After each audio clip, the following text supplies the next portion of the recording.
Salut quelqu'un. Dieu est bienvenu au ciel.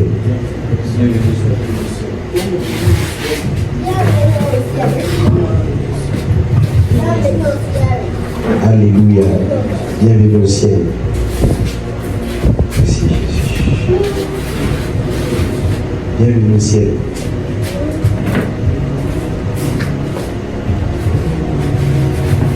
Le dimanche passé, on a parlé d'un thème. On a traité un sujet sur une personne interdite et une personne consacrée. Et on a montré que lorsque nous venons dans le Seigneur, il y a certaines personnes qui deviennent des personnes interdites à force de se consacrer au Seigneur. Ces personnes, arrivées à ce moment, deviennent des personnes dites vouées à Dieu totalement, des holocaustes. Ils deviennent totalement à Dieu. Et Dieu les fait devenir des personnes qu'on ne doit pas toucher.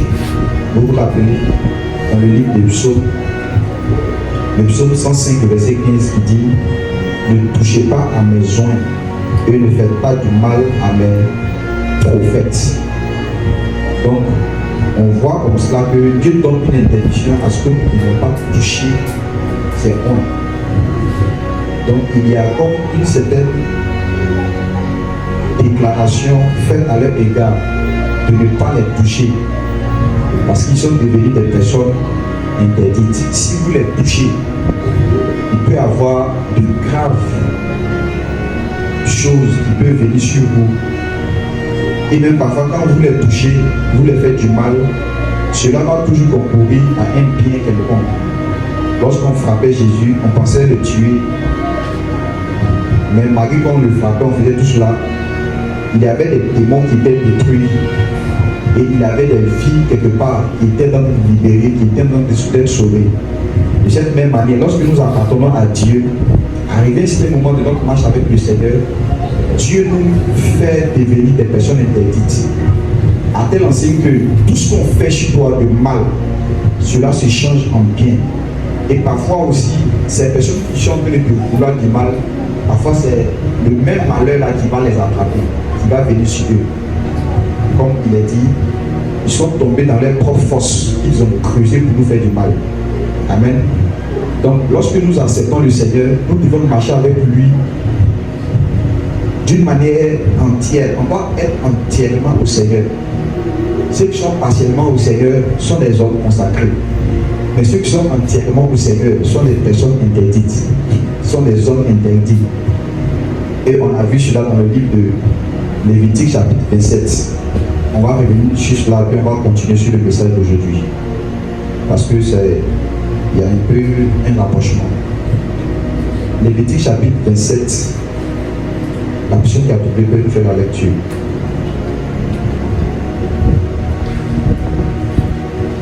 À partir du premier verset.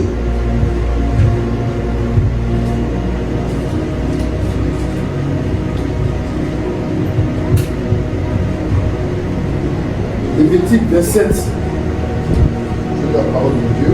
Amen. L'Éternel parla à Moïse et dit, parle aux enfants d'Israël et tu leur diras, lorsqu'on fera des vœux, s'il s'agit de personnes, elles seront à l'Éternel d'après ton estimation. Si tu as fait l'estimation des mâles de 20 à 60 ans, ton estimation sera de 50 cycles d'argent. Selon le cycle du sanctuaire. Au verset 4, si une femme, ton estimation sera de 30 cycles. Verset 5, de 5 à 20 ans, ton estimation sera de 20 cycles pour un mâle et de 10 cycles pour une fille. D'un mois à 5 ans, ton estimation sera de 5 cycles d'argent. pour un mâle de 3 cycles d'argent pour une fille. Verset 7. De 60 ans et au-dessus, ton estimation sera de 15 cycles pour un mâle et de 10 cycles pour une femme. Si celui qui a fait le vœu est trop pauvre pour payer ton estimation, on le présentera au sacrificateur, qui le taxera. Et le sacrificateur fera une estimation en rapport avec les reçus de ce temps. Amen. Amen. Alléluia. Amen. On peut s'arrêter là. Donc ici, Dieu parle de plusieurs types de personnes et puis les âges avec les sommes d'argent qu'on doit donner lorsqu'on veut consacrer une personne au Seigneur. Et même, tellement que Dieu est amour, lorsque même on dit la personne est pauvre, n'a pas d'argent, on va l'amener chez le sacrificateur. On va dire, bon, toi-même tu as combien? Et cette personne va donner selon les ressources qu'elle a pour qu'on puisse consacrer la personne qu'elle veut consacrer. Donc ici, lorsque cette personne, on consacre cette personne à Dieu, on le dédie à Dieu, il y a une somme d'argent qu'on paye ou il y a un bien qu'on donne. Si la personne aussi lui-même veut aussi se donner à Dieu aussi, il y a aussi une somme d'argent que la personne verse. Donc c'est la personne qui fait le vœu, qui consacre quelque chose, même qui se consacre, paye une somme d'argent qu'on estime de tel âge à tel âge qu'on a classifié. Maintenant, l'argent qu'on a donné, c'est pourquoi? C'est pour qu'on puisse racheter cette personne. Vous allez voir ça à partir du verset 13. On dit, si on veut le racheter, on ajoutera un cinquième à son estimation. Donc, ce qu'on a estimé qu'on a donné, si maintenant tu veux racheter la personne qui a été consacrée, tu ajouteras un cinquième à ce que tu avais donné au départ pour que cette personne soit rachetée. Donc, on donne l'argent, les estimations pour qu'une personne soit rachetable. Donc, il sert Dieu dans le temps. Et le jour que son père ou la personne qui l'a consacré a besoin de lui, va venir pour dire que voici la somme d'argent qui est demandée, voici le 1 cinquième. Donne-moi mon enfant pour qu'il puisse aller avec moi sans travailler pour faire ce que je veux. Donc on peut racheter cette personne-là. Mais vous allez voir quelque chose de bizarre à partir du verset 27, 28, 29 par là. Verset 28, on dit: tout ce qu'un homme dévouera par interdit à l'Éternel, dans ce qui lui appartient, ne pourra ni se vendre, ni se racheter, que ce soit une personne, un animal ou un champ de sa propriété. Tout ce qui sera dévoué par interdit sera entièrement consacré à l'Éternel. Donc maintenant ici, il y a dans un autre cas où maintenant ce n'est plus simplement une consécration qu'on fait par un vœu, mais ça devient maintenant comme une personne qu'on voue à l'Éternel, pas aussi un vœu, mais là on le voue entièrement. Et cette personne-là, on ne peut ni le racheter. On ne peut pas racheter cette personne-là. Et comment cela s'explique? Dans le Nouveau Testament, dans la Nouvelle Alliance. Lorsque nous venons dans la Nouvelle Alliance avec le Seigneur, quand on accepte Jésus là, je vous ai expliqué, qu'est-ce qui se passe? On est lié par un vœu, on prononce des paroles. Romains chapitre 10. On va aller dans Romains chapitre 10.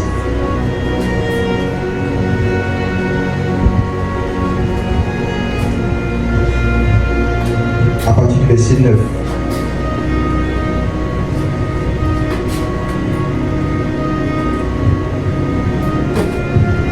La Bible déclare ceci: si tu confesses de ta bouche le Seigneur Jésus, donc on dit de confesser de sa bouche quoi? Le Seigneur Jésus. Donc c'est comme un vœu, c'est une parole qui est déclarée. De cette même manière, lorsqu'on faisait des vœux dans l'Ancien Testament pour la consécration, la personne venait pour dire des paroles, et puis il prononce les paroles. Tant qu'il n'y a pas de paroles prononcées, il ne peut pas avoir d'alliance, il ne peut pas avoir de consécration. Donc il y a des paroles qui sont prononcées pour que cette personne soit vouée à Dieu, que cette personne soit consacrée à Dieu. Donc il y a les paroles. Donc ici dans la nouvelle alliance, on nous montre aussi la même chose qu'on fait lorsque on se donne au Seigneur Jésus-Christ. On dit, si tu confesses de ta bouche le Seigneur Jésus, et si tu crois dans ton cœur que Dieu l'a ressuscité des morts, tu seras sauvé. Donc lorsqu'on vient dans le Seigneur, c'est la même chose. On se lie au Seigneur, on est consacré au Seigneur. Lorsqu'on vient et on dit une parole, on confesse Jésus. Et lorsqu'on confesse Jésus, qu'est-ce qui se passe? Nous devenons des personnes consacrées à Dieu. Mais on n'est pas encore des personnes vouées à Dieu. Parce qu'en ce moment-là, encore, il y a une certaine possibilité que cette personne-là, on puisse racheter encore cette personne. Ou bien toi-même, tu peux encore dire que non, je ne suis plus Jésus, me dis de cette manière, et puis tu vas fuir. Mais vous allez voir que quand maintenant tu es consacré de cette manière au Seigneur, il va arriver un certain moment pour accomplir l'autre loi où on dit qu'on ne peut ni acheter ni vendre. Il va arriver donc que toi-même, tu vas encore prendre une certaine initiative d'aller chercher encore Dieu plus en profondeur. Parce que l'autre là, c'est quelqu'un qui t'a parlé et tu as cité Jésus. Maintenant, toi-même là, en acceptant Jésus, on dit si tu as goûté que le Seigneur est bon, tu dois maintenant rejeter tout et puis tu vas désirer le Seigneur toi-même maintenant. Donc après avoir été consacré par la parole de Dieu, par l'évangile que tu as écouté, toi-même tu prends une certaine initiative d'aller chercher Dieu personnellement. Et c'est là maintenant que tu croises une certaine forme de Dieu, une certaine expérience avec le Saint-Esprit. Et quand tu fais l'alliance avec l'Esprit de Dieu par Jésus-Christ, en ce moment-là maintenant, tu deviens une personne interdite. Lorsque tu es rempli du Saint-Esprit, je vous assure, ça serait difficile pour toi ou pour quelqu'un pour t'amener hors du monde. Tu ne seras ni rachetable. Le monde ne peut plus te racheter. Et toi-même, pour même dire que non, tu ne veux plus Jésus, même ça serait toi-même impossible. On va dire cela dans le livre de Hébreux.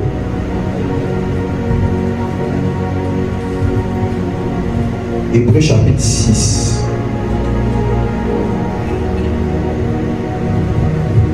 À partir du verset 4.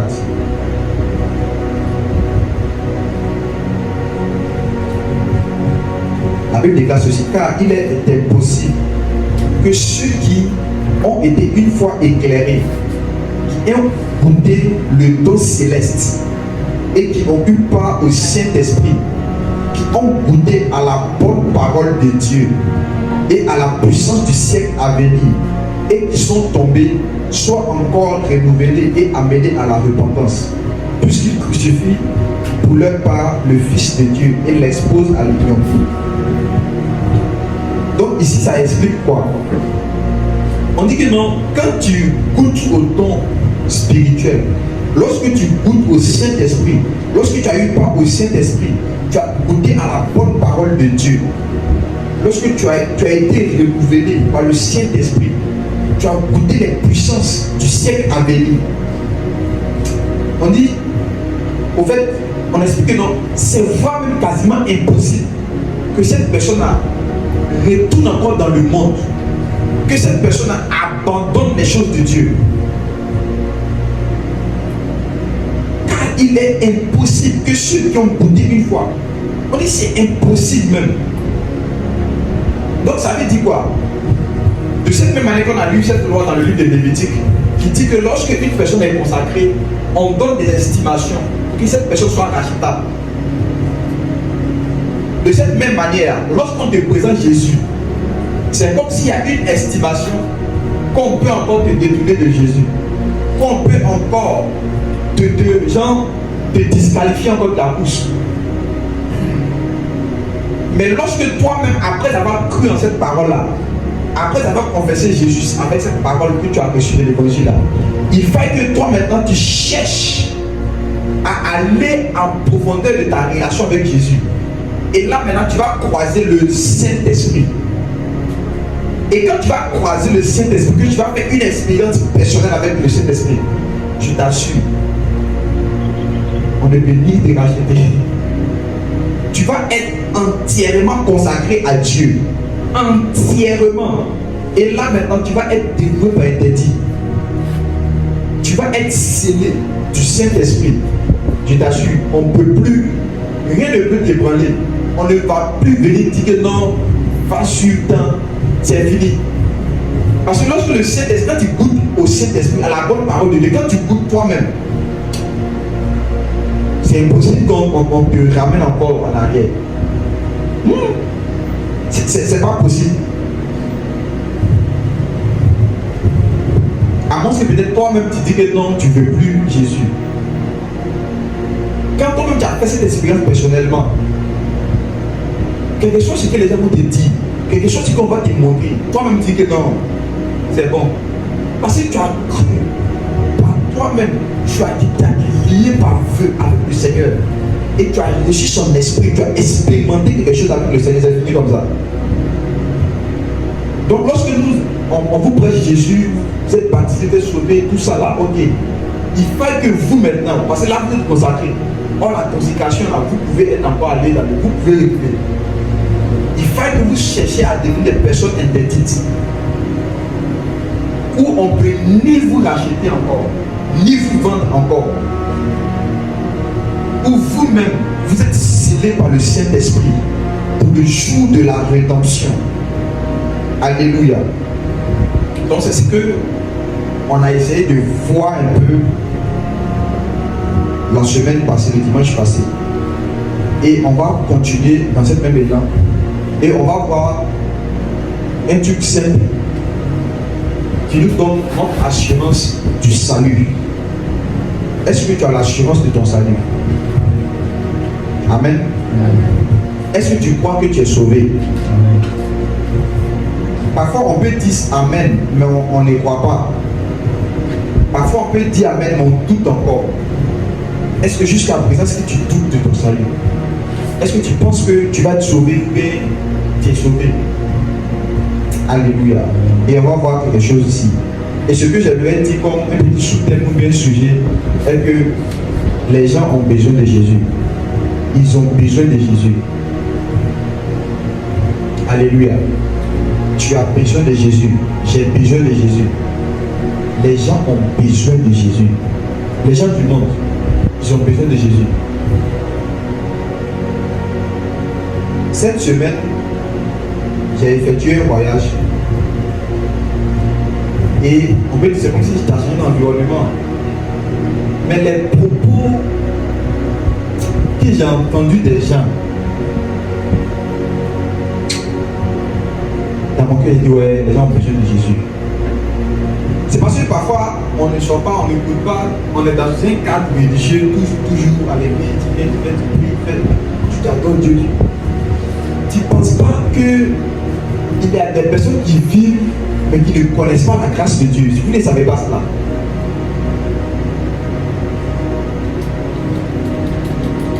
Il y a des personnes qui vivent, mais qui ne connaissent même pas qu'ils peuvent être sauvés par la grâce de Dieu. Ils ne savent pas ça.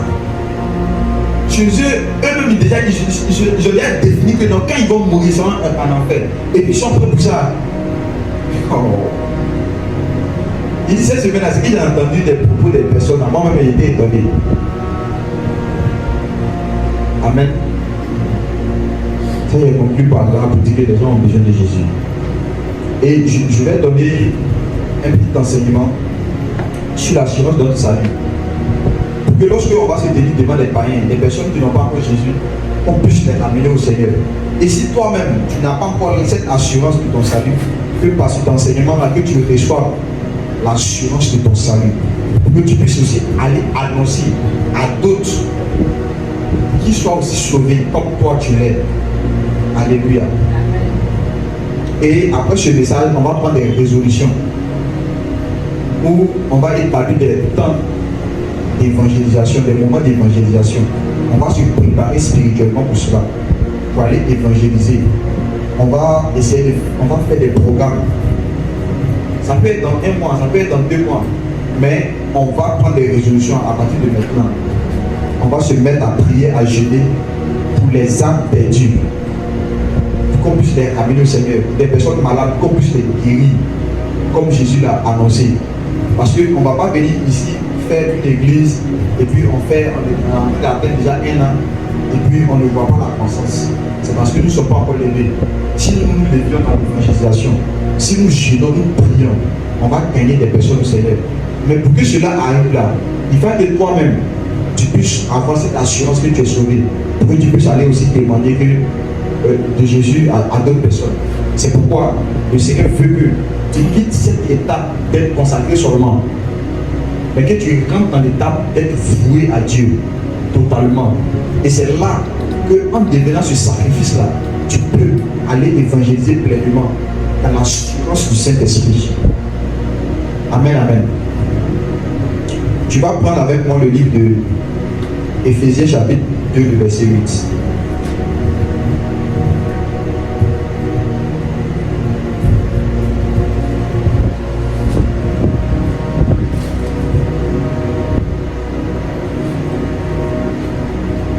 Il faut prendre Éphésiens chapitre 2 à partir du verset 8. Et maintenant, arrête. Toi, tu prends Romains chapitre 3, le verset 22.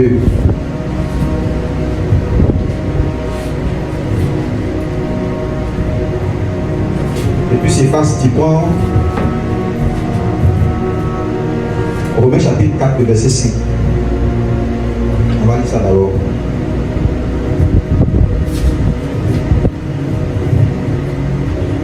Romains chapitre 4, le verset 5. Arrête, Romains chapitre 3, le verset 22. Junior, Éphésiens chapitre 2, le verset 8. On commence par Junior. Éphésiens 2, verset 8. Oui. Car c'est par la grâce que vous êtes sauvés. Car c'est par la grâce que vous êtes sauvés. Par le moyen de la foi. Par le moyen de la foi. Et cela ne vient pas de vous. Amen. Attends d'abord. On va aller doucement répondre. Car c'est par la grâce que vous êtes sauvés. Dis à quelqu'un, c'est par la grâce que tu es sauvé. C'est par la grâce que tu es sauvé. Est-ce que tu crois cela? Amen. Tant que vous n'avez pas encore arrivé à croire que c'est par la grâce que vous êtes sauvé là, ça va être difficile pour vous d'être sauvé. Parce que vous ne croyez pas à la parole de Dieu. C'est en croyant à la parole de Dieu que nous sommes sauvés. Mais si vous ne croyez pas en cette parole-là, vous n'êtes pas encore sauvés. Est-ce que vous croyez que c'est par la grâce que vous êtes sauvés? Vous êtes sauvés par la grâce. Dis avec moi, je suis sauvé par la grâce. Je suis sauvé par la grâce de Dieu. Il faudrait que ça rentre dans ton esprit à partir de maintenant. Il faut pas que cela va sortir. Tu es sauvé par la grâce de Dieu. Continue. Car c'est par la grâce de Dieu que vous êtes sauvés. Par le moyen de la foi. Par le moyen de la foi. Et cela ne vient pas de vous. Et cela ne vient pas de vous. C'est le don de Dieu. C'est le don de Dieu. Dis avec moi, je suis sauvé par grâce. Je suis sauvé par la grâce. Maintenant, il y a un moyen. Le moyen, c'est quoi? La foi.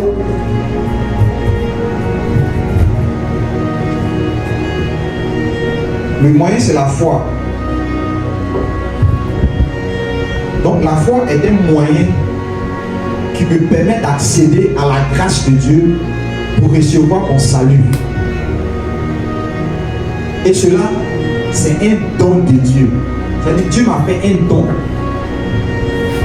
Parce que par mes œuvres, je ne peux pas être sauvé.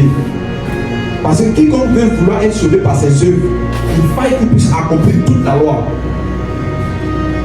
Or, je ne peux pas accomplir toute la loi. Mais il y a un qui a accompli toute la loi. Il s'appelle Jésus-Christ de Nazareth. Il a accompli les œuvres en question que j'ai besoin. Il faut rester sur la base. Les œuvres en question que j'ai besoin pour être sauvé, il y a un qui l'a accompli. Il s'appelle Jésus-Christ. Et vu qu'il a accompli tout cela, il me donne cette grâce-là. Et je dois croire en l'œuvre que lui a accomplie pour moi à la croix. Car tout est accompli en Jésus-Christ.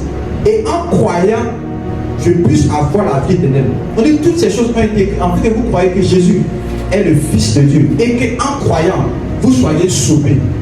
C'est en croyant que nous sommes sauvés. C'est par le moyen de la foi en Jésus-Christ que nous sommes sauvés. Et cela ne vient pas de nous, d'abord. Non. Mais nous sommes sauvés par la grâce de Dieu. Donc, voici comment nous sommes sauvés. Continue la lecture.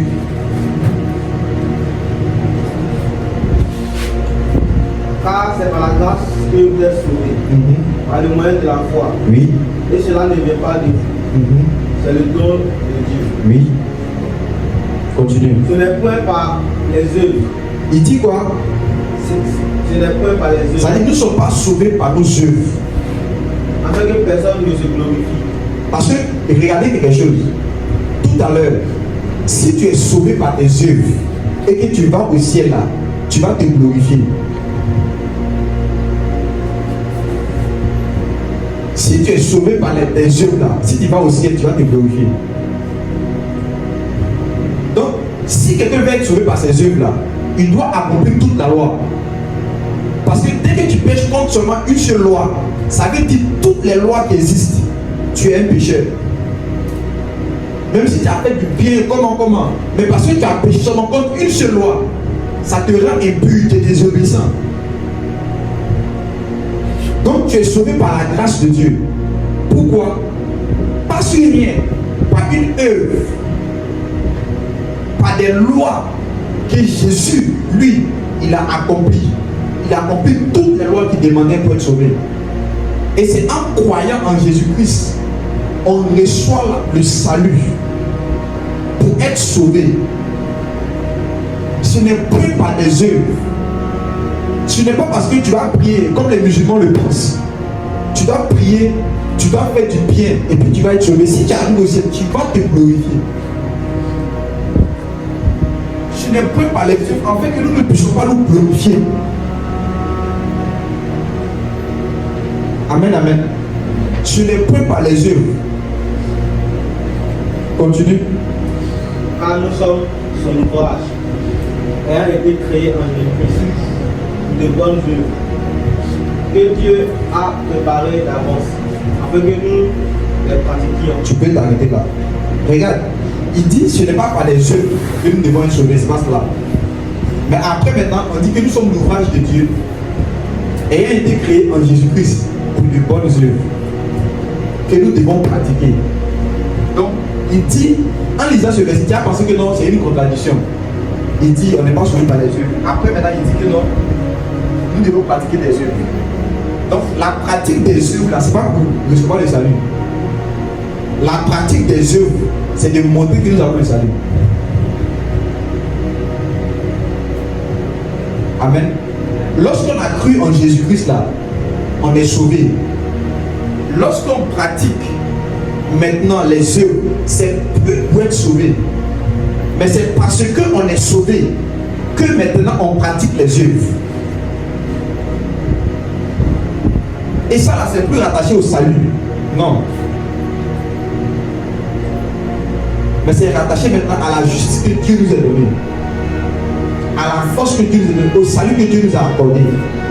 Maintenant, je fais les œuvres pour montrer que je suis sauvé. Je ne fais pas les œuvres pour être sauvé. Vous comprenez? Je fais des œuvres pour montrer que je suis sauvé déjà. Je ne fais pas des œuvres pour montrer que je vais être sauvé. Ou bien je vais être pour recevoir le salut par les œuvres. Non.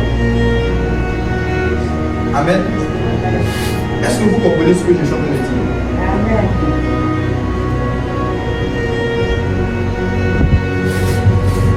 Donc il faudrait que vous puissiez comprendre cela. Nous sommes sauvés par la grâce. Si vous, ces versets-là, prenez ça et puis lisez ça vous-même. Prenez ça, prenez sur les habilités. Parce qu'arrivé ce moment, quand on marche dans la vie avec le Seigneur, on arrive à un moment où maintenant, comme on regarde que peut-être on a péché ou on a fait quelque chose d'autre, on dit que c'est fini, on n'est pas sauvé. On va aller en enfer. Et dès que vous êtes en train de prendre votre foi pour penser comme ça, cela va être comme vous le désirez. Il faut que vous lisez la parole de Dieu. Il ne faudrait pas que votre pensée là, votre esprit se connecte à des pensées qui ne sont pas de la parole de Dieu. Il faut ajuster tes pensées à la parole de Dieu. Il faut que tu continues toujours à croire à la grâce de Dieu. Quelqu'un qui pêche là, c'est parce qu'il n'a pas eu la foi en Dieu, que Dieu peut le délivrer du péché. Donc par le manque de foi, quelqu'un peut aller pécher. C'est l'absence manque de foi. Il ne sait pas que Dieu peut le préserver de tel péché. Il ne croit pas en cela.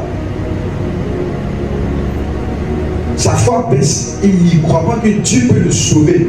Dieu peut le soutenir pour ne plus qu'il pêche.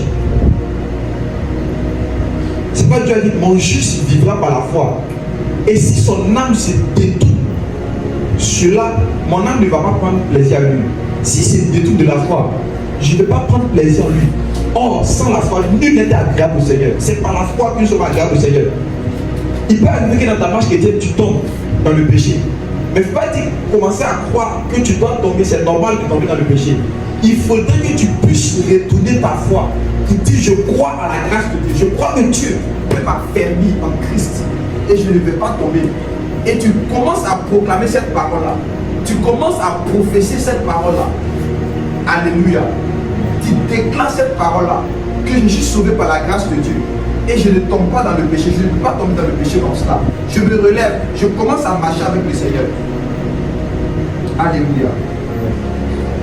Donc je suis sauvé par la grâce et non par mes œuvres. Quand je pratique ces œuvres-là, c'est parce que je suis sauvé. Et maintenant, je pratique les œuvres pour montrer que je suis sauvé. Je prie pour montrer que je suis sauvé. Je me sanctifie pour montrer que je suis saint. Je suis sauvé. Je vais à l'église pour montrer que je suis sauvé. Je vais aux réunions du soir, aux prières, pour montrer que je suis sauvé. Je gêne, je prie pour montrer que je suis sauvé. Et non pas pour être sauvé. C'est parce que je suis sauvé que je prie. C'est parce que je suis sauvé que je gêne. C'est parce que je suis sauvé que je viens à l'église. C'est parce que je suis sauvé que j'évangélise. C'est parce que je suis sauvé que je fais des œuvres pour le Seigneur. Nous sommes sauvés par la foi, par la grâce au moyen de la foi en Jésus-Christ. Romains chapitre 3, le verset 22. Romains chapitre 3, le verset 22. Justice de Dieu par la foi en Jésus-Christ. Justice de Dieu par la foi en Jésus-Christ. Pour tous ceux qui croient. Pour tous ceux qui font quoi? Qui croient. Est-ce que c'est des œuvres d'abord? Nous sommes justice de Dieu, nous sommes justifiés par Dieu. Tous ceux qui croient en Jésus-Christ sont justifiés par Dieu. Continue. Il n'y a point de distinction. Il n'y a pas de distinction. Donc, entre les Juifs, entre tout le monde, il n'y a pas de... Tous ceux qui vont croire dans cette optique-là auront la justification, seront justes devant le Seigneur. Amen, amen. Donc Jésus-Christ va devenir notre justice par la foi. Maintenant, lorsqu'on va faire les œuvres là, c'est pour prouver que nous sommes justifiés. C'est pour prouver que nous sommes sanctifiés. C'est pour prouver ce que nous sommes déjà. Tu peux t'asseoir. Chapitre 4, verset 5. Romains chapitre 4, verset 5.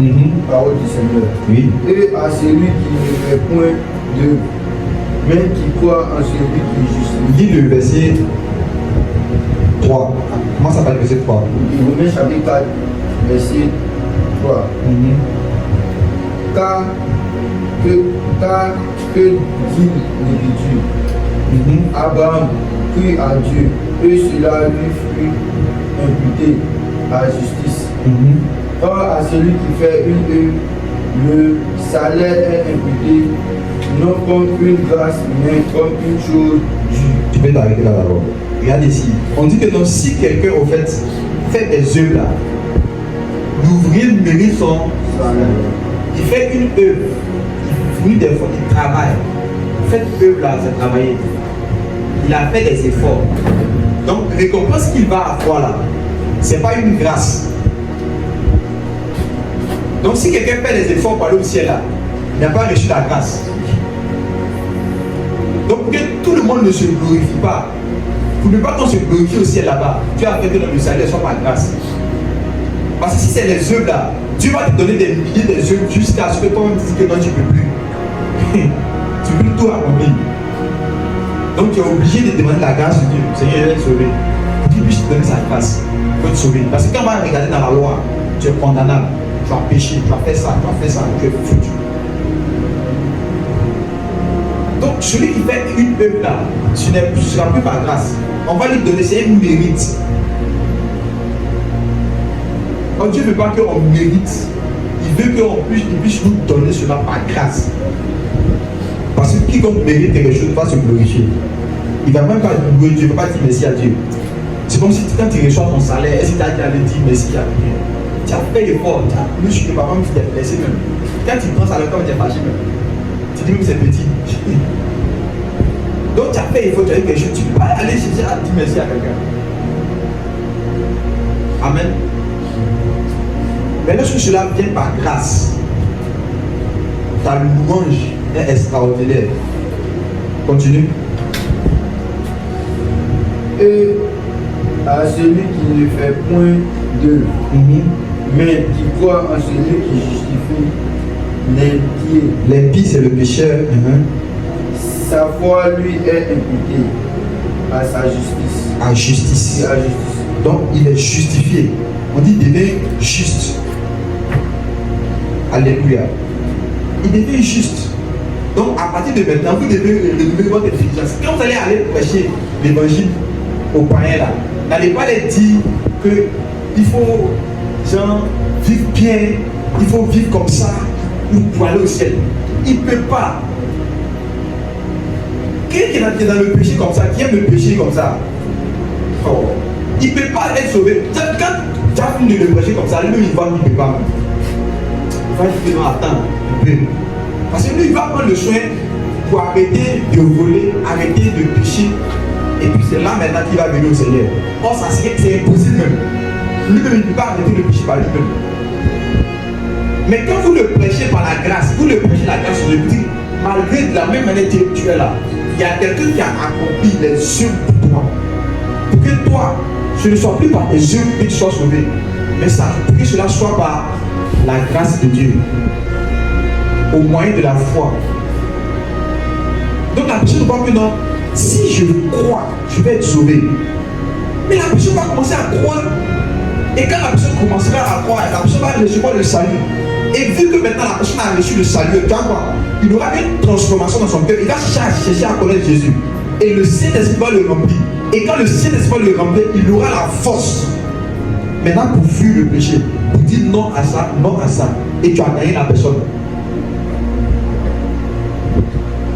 Alléluia. Quand vous lisez Romains, je crois que c'est chapitre 5, vous allez voir quelque chose là-bas. C'est un peu bizarre. On dit que en fait, quand nous sommes sauvés là, il y a quelque chose qui s'est passé. On dit, en fait, le premier être humain qu'on appelle Adam, quand lui il est venu là, il a péché. Et dès qu'il a péché, toute la race humaine qui descendant de Adam sont devenus des personnes qui ne peuvent plus avoir accès à la nature de Dieu. Leur nature est devenue une nature pécheresse. Donc ça va les pousser tôt ou tard à tomber dans le péché, ils vont devenir des pécheurs. Maintenant, il y a un autre encore qui dit, il est un autre Adam. Et lui maintenant dans sa race, lui il a accompli la justice, il a été obéissant à Dieu. L'autre il a été désobéissant. Nous tous là, on est poussé vers la désobéissance pour juste un peu désobéir. Mais Christ, il a été poussé vers l'obéissance. Il a accompli tout ce qui est juste pour Dieu, en Dieu. Donc, lorsque maintenant on croit en lui et qu'on adhère à lui, parce que le mot croire veut dire adhérer, on adhère à Christ. Tôt ou tard, on va se pencher, toujours sur nos bons obéis, on va se pencher jusqu'à être obéissant. Mais si on reste en Adam, on va se pencher, même si tu veux la faire tout ce qui est bien, tu vas te pencher quand tu vas être désobéissant. à cause de la nature qui est en toi. Il dit de même qu'on n'avait rien fait et puis on est déclaré pécheur, de cette même année on ne va rien faire et puis on va être déclaré juste. Pourquoi? Parce qu'il y a un qui a la tête de juste, Jésus. Donc il suffit que maintenant on adhère à lui pour recevoir la justice de Dieu. Amen, amen. Et cela se fait par la foi. Est-ce que tu crois à cela ou bien tu réfléchis encore depuis que tu es assis? Tu penses que ce n'est pas possible? C'est ça qu'on appelle la grâce de Dieu. La grâce de Dieu, c'est comme une injustice que Dieu fait. Tu n'as rien fait, tu acceptes le Seigneur pour te sauver.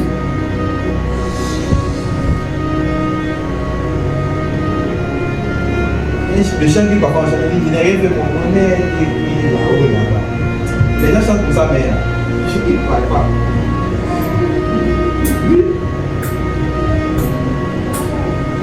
Tu es avec moi, je suis sauvé. Je suis sauvé. Tu es sauvé. Mais le diable te dit que tu n'es pas encore sauvé. Regarde ce qu'il t'a fait.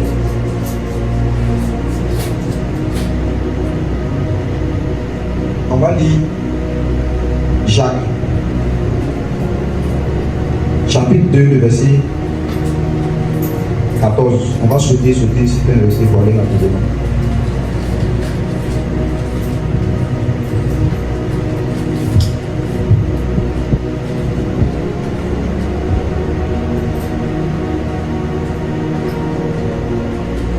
On commence à parler du verset 14. La Bible déclare ceci. Mes frères, que sert-il à quelqu'un de dire qu'il a la foi s'il n'a pas les œuvres? La foi peut-être le sauver. Donc, voici maintenant une autre préoccupation qu'on doit chercher à comprendre. Jacques chapitre 2, à partir du verset 14. On dit, mes frères, que sert-il à quelqu'un de dire s'il a la foi s'il n'a pas les œuvres? La foi peut-être le sauver. Il y a une autre préoccupation ici.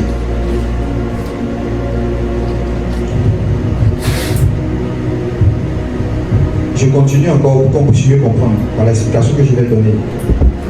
Si un frère ou une sœur sont nus et manquent de la nourriture de chaque jour, et que l'un d'entre vous lui dise, allez en paix, chauffez-vous et vous rassasiez, et que vous ne leur donniez pas ce qui est nécessaire au corps, à quoi cela sert-il? Non, ça sert à pas de dire que chauffez-vous tout cela. Il en est ainsi de la foi. Si elle n'a pas les œuvres, elle est morte en elle-même. Qu'est-ce que cela signifie? Le premier passage qu'on a lu dans Éphésiens, on dit que nous sommes sauvés par grâce au moyen de la foi. Et cela ne vient pas de nous, c'est un don que Dieu nous donne. C'est pas cela. Mais le verset 10 dit quoi? Ayant été créé en Jésus-Christ pour de bonnes œuvres que nous devons pratiquer. Ça veut dire quoi? Lorsque j'ai reçu la foi pour être sauvé, cela ne s'arrête pas là. Il y a des bonnes œuvres que le Seigneur a préparées pour que je puisse les pratiquer. Donc, j'ai cru pour être sauvé par la foi, mais en même temps, de la manière que je suis sauvé par la foi là, il y a des œuvres qui sont préparées dans la foi pour que je puisse les pratiquer, pour prouver que je suis sauvé. Ça ne veut pas dire que je commence à faire des œuvres pour être sauvé, mais ça veut dire que j'ai eu la foi en Christ, et vu que j'ai reçu le salut, je vais pratiquer les œuvres pour montrer que je suis sauvé, que j'ai la foi. Parce que la foi que j'ai n'est pas une foi stérile, c'est une foi qui fait des démonstrations en fait. Donc je ne peux pas dire que j'ai cru en Jésus et puis je ne veux pas être avec les frères, être à l'église. Ça montre que je n'ai pas bien cru. Parce qu'aucune personne qui croit au Seigneur ne va refuser de venir dans sa présence. Je ne sais pas si vous comprenez.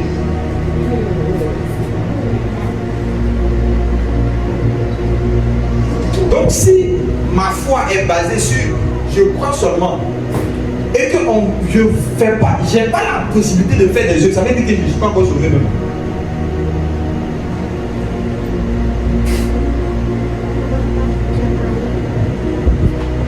Amen.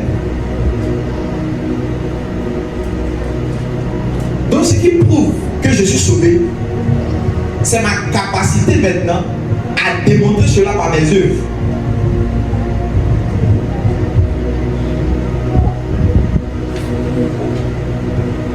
Imagine tu aimes quelqu'un comme je suis en train d'expliquer, on parle même de l'amour. Où on dit que si une personne n'a rien pour se couvrir, pour se vêtir, n'a rien à manger, tu as dit qu'elle va fortifier-toi, tu vas dire des choses. Tu vas là, comment il y a des choses. Parce que la personne va là, et si tout ce qu'il t'a dit, ça va s'égaler, la personne va pécher. Regardez quelque chose. Si je dis par exemple que je t'aime, et puis j'ai la possibilité de donner de la nourriture que tu puisses manger, et puis je dis non, je t'aime, tu sais, je t'aime. Oh, je peux te donner de la nourriture pour manger, et puis je ne te donne pas, je te dis seulement je t'aime. Ça prouve, est-ce que j'ai vraiment? Donc quand tu dis que tu as la foi en Jésus, tu as la foi en Jésus là, qu'est-ce que tu fais? Il doit avoir des œuvres. Les œuvres là c'est quoi? C'est lorsque je viens aux réunions, je vais à l'église, lorsque j'évangélise, lorsque je jeûne, lorsque je prie. C'est ce qui prouve que tu as la foi. Parce que la foi que tu as de Dieu là, ce don que tu as reçu de Dieu là, va tôt ou tard te pousser à faire des œuvres pour le Seigneur. De cette même manière, quand tu aimes une personne là, tu vas toujours lui donner des cadeaux. Tu vas toujours lui donner des cadeaux. Ce sont des œuvres aussi que tu fais. Mais vous allez voir que dans la Bible, dans 1 Corinthiens chapitre 13, il est dit que non, il y a certaines personnes qui font des œuvres mais qui n'ont pas l'amour, vous savez ça aussi. Il y a certaines personnes qui font des œuvres mais qui n'ont pas l'amour. 1 Corinthiens chapitre 13 par là, chapitre 13, 14.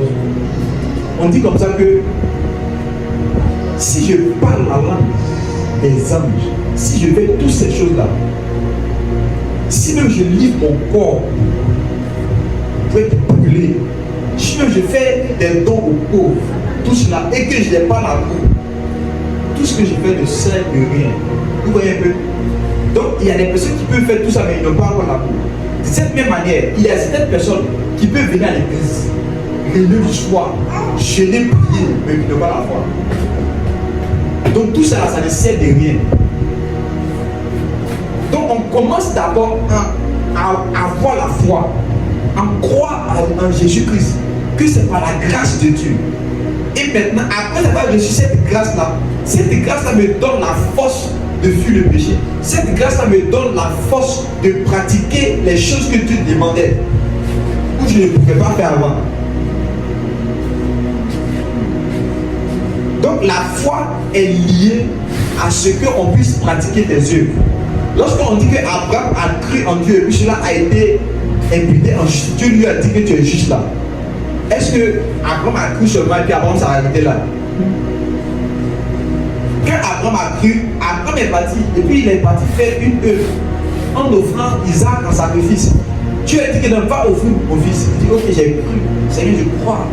Ok, j'ai compris. Et puis il est resté là. Vu que sa foi était véritable, la foi l'a poussé à prendre son fils pour aller le sacrifier. Donc lorsque je crois en Jésus, la foi va me pousser aussi à aller témoigner. La foi va me pousser aussi à aller faire des œuvres pour le roi en qui j'ai cru.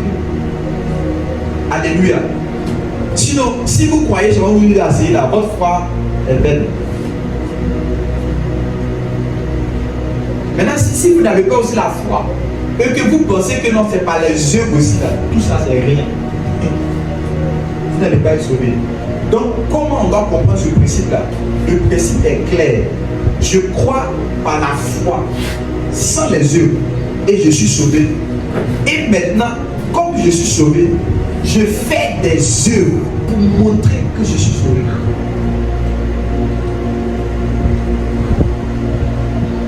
Amen, amen. Imagine que tu étais un porc avant. Est-ce que tu peux crier? Oui, je vais prendre un truc simple. Imagine que tu étais un chien avant. Quand tu es un chien, est-ce que tu peux... la brebis fait quoi? Belle. C'est ça, non? Le chien aboie. Lorsque tu es un chien, supposons que tu étais un chien, tu es un chien. Est-ce que tu peux bêler? Hein?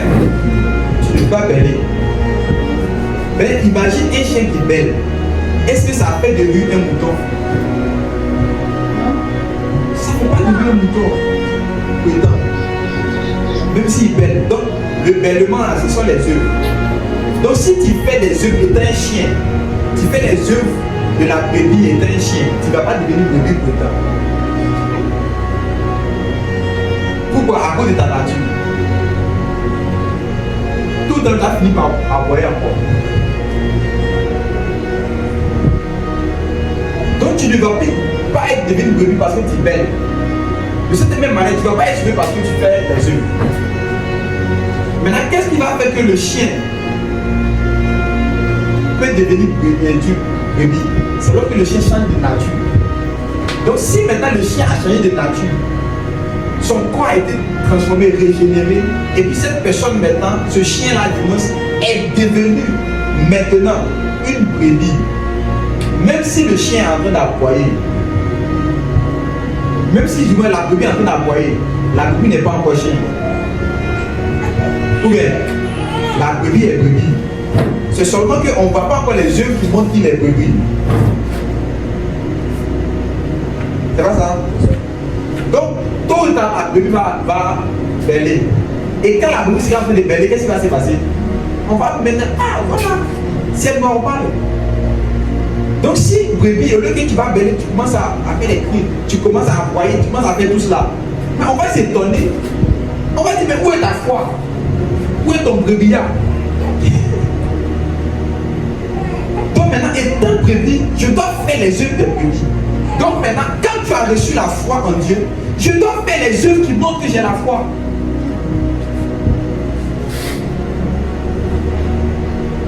Alléluia.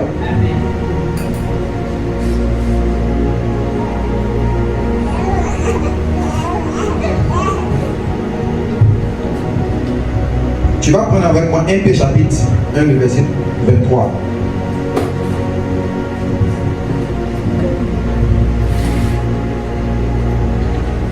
Merci Jésus, je te grâce.